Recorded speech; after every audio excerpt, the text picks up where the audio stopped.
गांव में शीला नाम की एक महिला रहती थी।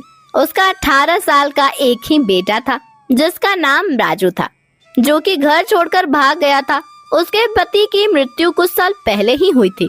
वह अपना पेट पालने के लिए समोसे बेचा करती थी।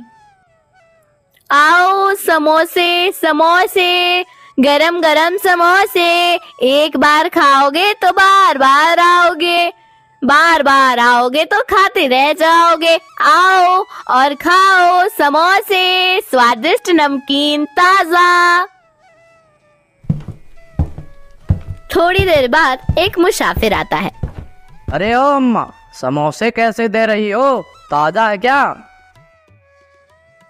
बिल्कुल ताजा है साहब, मैं अभी अभी बनाकर लाई हूँ। ले लीजिए, 2 रुपए के 5, 1 रुपए के 2। तो 2 ही दे दो, ले लो 1 रुपया। अब क्यों साहब, आप 2 रुपए का लीजिए ना, 5 मिलेगा 5। बस आप ही सिर्फ 1 रुपये का दे दो। तो ठीक है, आपकी मर्जी। आपकी घड़ी में कितने बजे हैं साहब? 5 बजने में 4 मिनट बाकी है। हे भगवान, आज भी उस पागल के आने का समय हो रहा है। हे प्रभु, आज सब कुछ जानते हैं। मैं रोज उसको समोसे देती हूँ, फिर भी उसके मुंह से धन्यवाद का एक शब्द भी नहीं निकलता। बदले में रोज समोसे के पैसे भी ना देकर मुझे गाली देकर चला जाता है। मैं कब तक उसको क्षमा करूं? आप तो जानते ही हैं मेरे नाथ कि मैं एक साधारण औरत हूँ, मैं धर्मी नहीं हूँ। आज मैं उसको जरूर सिखाऊंगी कि मैं क्या कर सकती हूँ। चूहों को मारने की दवा समोसे में डालकर उस पागल को दे दूंगी। किसको यह पता चलेगा कि मैंने ऐसा किया है? किसी को भी पता नहीं चलेगा। अरे पागल है ना वह, जाएगा खाएगा और मरेगा। रोज मुफ्त में भर पेट समोसे खाने के बाद मुझको देता है, सिर्फ गाली ही गाली। आज मैं देख लूंगी। लेकिन वह भय के मारे कांपने लगती है और कहती है, नहीं नहीं, मैं ऐसा नहीं कर सकती। बाद में मेरा क्या होगा? नहीं नहीं, मेरा मन ऐसी बुराई करने से मुझे रोक रहा है। मैं क्या करूं? पागल रंगमंच पर आता है और जोर से हंसते हुए कहता है, अरे बुढ़िया, आसमान के नीचे इस धरती पर स्त्रियों में तुम जैसी कौन है इतनी उदार? ओ सुनो, मेरा यह आदेश है, इस महादेश के राजा का आदेश है। मुझे समोसे दो, नहीं तो इधर रखो समोसे। हे भगवान, मैं क्या करूं? क्या मैं जहर मिलाकर समोसे में दे दूं? हे भगवान, इसी समय मैं बहुत परेशान हूँ। यह क्या जिंदगी है? शीला उस पागल को समोसे दे देती है और वो वहाँ से चला जाता। सड़क पर पागल समोसे खाते और गीत गाते हुए जा रहा है। उसी समय एक लड़का आता है। वह उसी समोसे वाली का खोया हुआ बेटा राजू है। वह पागल के हाथ में समोसे देखकर कहता है, ओ भाई, जरा मेरी बात सुनो। देखो, मैं भूख से मारा जा रहा हूँ। 3 दिनों से मैंने कुछ भी नहीं खाया है। ओ मेरी माँ, मेरी प्यारी माँ। हैं? तुम कौन हो? आओ, तुम समोसे खाओगे? ले लो ये समोसे, भर पेट खा लो। मुफ्त में मुझको रोज समोसे मिलते हैं और मुफ्त में मैं तुमको दे रहा हूँ।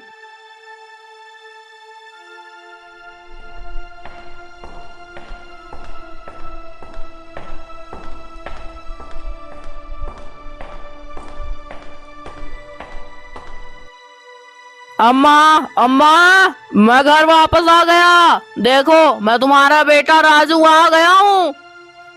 कौन कौन? मेरा बेटा राजू? तू मुझे छोड़कर कहाँ चला गया था? तुम्हारे जाने के बाद से मैं एक रात भी नहीं सो पाई। तुमने ऐसा क्यों किया बेटा? कम से कम कुछ बता कर तो जाना चाहिए था। अम्मा, मुझसे गलती हो गई, माफ करो अम्मा। मैं वादा करता हूँ, अब से मैं तुम्हें कभी भी अकेले छोड़कर कहीं नहीं जाऊंगा माँ, कभी नहीं। ठीक है बेटा, जो कुछ भी हुआ सब हमारी भलाई के लिए ही हुआ। विश्वास करने वालों को ईश्वर कभी भी नहीं छोड़ता। जो कुछ भी हुआ मैं उसे भूल जाती हूँ। फिर अपनी अम्मा को ऐसा कष्ट कभी मत देना। अब लगता है कि तुमने कई दिनों से कुछ नहीं खाया है। हाय रे, कितने दुबले पतले हो गए हो तुम। हाँ माँ, मैं कई दिनों तक भूख से तड़पता रहा मगर किसी ने मुझे खाना नहीं दिया। और हाँ माँ, आज मैं भूख से रास्ते में मरने ही वाला था, परंतु ठीक उसी समय वहाँ एक पागल समोसे खाते हुए आया। जब मैंने उससे समोसे मांगा तब वो सारे समोसे मुझको देकर चला गया। मैंने शीघ्र ही सारे समोसे खा लिए और भरपेट पानी भी पी लिया और इस तरह से घर पहुँच सका, वरना मैं रास्ते में ही मर गया होता। शीला बेहोश होकर गिर जाती है। हाँ, ओ मेरा बेटा, मेरा बेटा।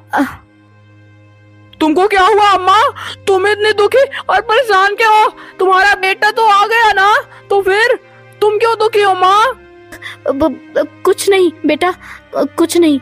मैं कैसे इन सारी घटनाओं के बारे में तुझे बताऊं? वह पागल, ये सारे समोसे, मैं कुछ नहीं बेटा, कुछ नहीं। अब से मुझे पूरा विश्वास हो गया कि हम जैसा देंगे वैसा ही पाएंगे। यदि हम अच्छी चीजें दूसरों को देंगे तो बदले में अच्छी चीजें हमको वापस भी मिलेंगी। अब जाओ बेटा, तुम जाकर नहाओ। राजू के जाने के बाद शीला दोनों हाथ ऊपर उठाकर प्रार्थना करती है। हे भगवान, तेरा लाख लाख शुक्रिया। इनसे मिलिए, ये है कमला जी। इनके पति का देहांत आज से 2 साल पहले ही हो गया था। कमला जी के 2 ही बेटे हैं और वो दोनों शादीशुदा है। बड़े बेटे का नाम है दिनेश, जो कि अपनी छोटी सी जमीन में खेती बाड़ी का काम करते हैं, और छोटे बेटे का नाम है राकेश, जो एक प्राइवेट कंपनी में जॉब करते हैं। अब जरा इनसे मिलिए। ये है बड़ी बहू पूजा, जो कि गांव की रहने वाली है और पूरा दिन घर के काम में लगी रहती है। और ये है छोटी बहू तापसी, जो कि ग्रेजुएट है और पूरा दिन पढ़ाई और कभी कभी घर का छोटा मोटा काम कर लेती है। एक दिन छोटी बहू किसी अखबार में विज्ञापन देखकर अपने पति के पास आई और बोली, सुनिए जी, हमारे बगल में जो बड़ा सा प्राइवेट स्कूल है ना, उस स्कूल में टीचर की वैकेंसी निकली है। अगर आपकी इजाजत हो तो मैं वहां इंटरव्यू देने चली जाऊं। तापसी, यह भी कोई पूछने वाली बात है? आखिर इतनी पढ़ी लिखी होने का क्या फायदा जो घर में सिर्फ खाना बनाओ। अगले दिन तापसी इंटरव्यू देने जाती है और शाम को आते वक्त मिठाई का डिब्बा लेकर घर आती है, क्योंकि उसकी नौकरी पक्की हो जाती है।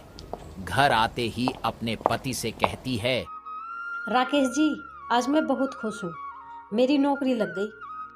अरे तापसी, यह तो बहुत खुशी की बात है। आज से मेरी पत्नी तो नौकरी वाली हो गई है, कम से कम घर के खर्चों में तो हाथ बटाएगी। तभी बड़ी बहू पूजा भी आ जाती है और अपनी देवरानी को बधाई देते हुए कहती है, यह तो बहुत खुशी की बात है तापसी, तुमने अपनी पढ़ाई का सही उपयोग किया। काश मैं भी तुम्हारे जैसी ग्रेजुएट होती तो मैं भी नौकरी करती।